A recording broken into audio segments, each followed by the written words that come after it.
बनाउन। आज हामी बोलेर नेपाली टाइप गर्ने, नेपाली मात्र हैन नेपाली इङ्ग्लिस अन्य भाषाहरू कसरी टाइप गर्ने भन्ने कुराकानी गर्न गइरहेका छौँ। यहाँहरू गुगल प्ले स्टोरमा जानुपर्ने छ। गुगलको प्ले स्टोरमा जीबोर्ड भन्ने एउटा एप्लिकेसन छ। यो गुगलको आफ्नै एप्लिकेसन हो। जीबोर्ड द गुगल किबोर्ड भनिएको छ। यसलाई इन्स्टल गर्नुहोस्। इन्स्टल गरिसकेपछि हामी यसमा भाषासँग सम्बन्धित केही सेटिङहरू गर्नेछौँ र ती सेटिङहरू कम्प्लिट भएपछि यहाँले बोलेर टाइप गर्न सक्नुहुनेछ। इङ्ग्लिस भाषा त टाइप भइ नै हाल्छ, नेपाली पनि हामी बोलेर टाइप गर्नेछौँ र आज हामी ती प्रक्रियाहरू कसरी हुन्छन् भनेर हेर्नेछौँ। म चाहिँ यहाँनिर गुगलको जीबोर्ड यो एप्लिकेसन इन्स्टल गर्दैछु। इन्स्टल भइसकेको छ। यसलाई मैले ओपन गरिदिएँ। यहाँ इनेबल इन सेटिङ भनिएको छ स्टेप 1 मा। यसलाई इनेबल इन सेटिङ भनेर गरौँ।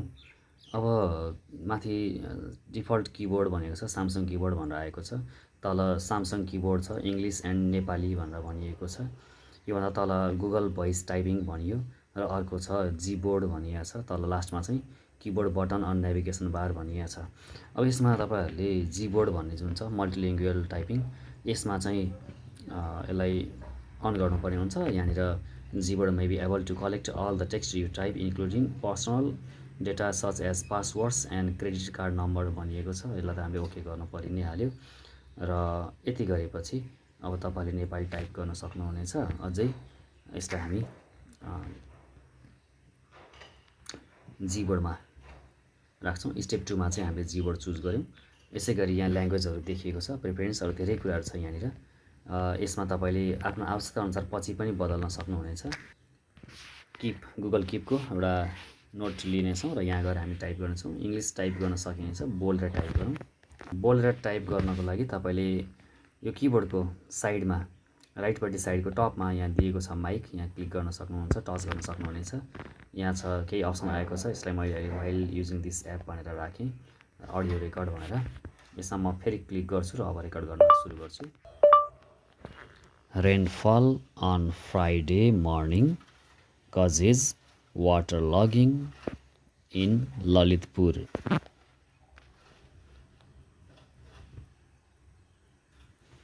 हामीले इङ्ग्लिस गऱ्यौँ भने अब नेपालीलाई गरौँ।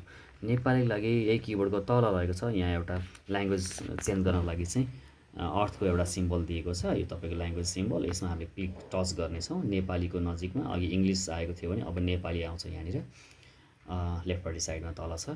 यसमा टच गरेपछि नेपाली किबोर्ड देखिएको छ। तपाईँले टाइप गरेर पनि यसमा अगाडि टाइप गर्न पनि सक्नुहुन्छ। अब बोलेर टाइप गर्ने कुरा हामी सिक्दैछौँ। हामी टच गर्नेछौँ र प्रकृतिको गर्भगृहबाट लुटेर पेट्रोलियम फालेर धुवाँ वायुमण्डलमा, केही थान हवाईजहाज बोकेर हरिया प्लास्टिकका ब्यानर लगाएर नाइलनका हरिया टी सर्टहरू। धेरै हदसम्म यसले सही टाइप गरेको छ। मैले अघि नै पनि भने हामीले शुद्धसँग बोल्न सक्यौँ भने यसले टाइप पनि शुद्ध बनाइदिनेछ। अहिलेलाई मैले यसलाई पज गरेँ। यहाँहरूलाई आजको विषयवस्तुहरू कस्तो लाग्यो?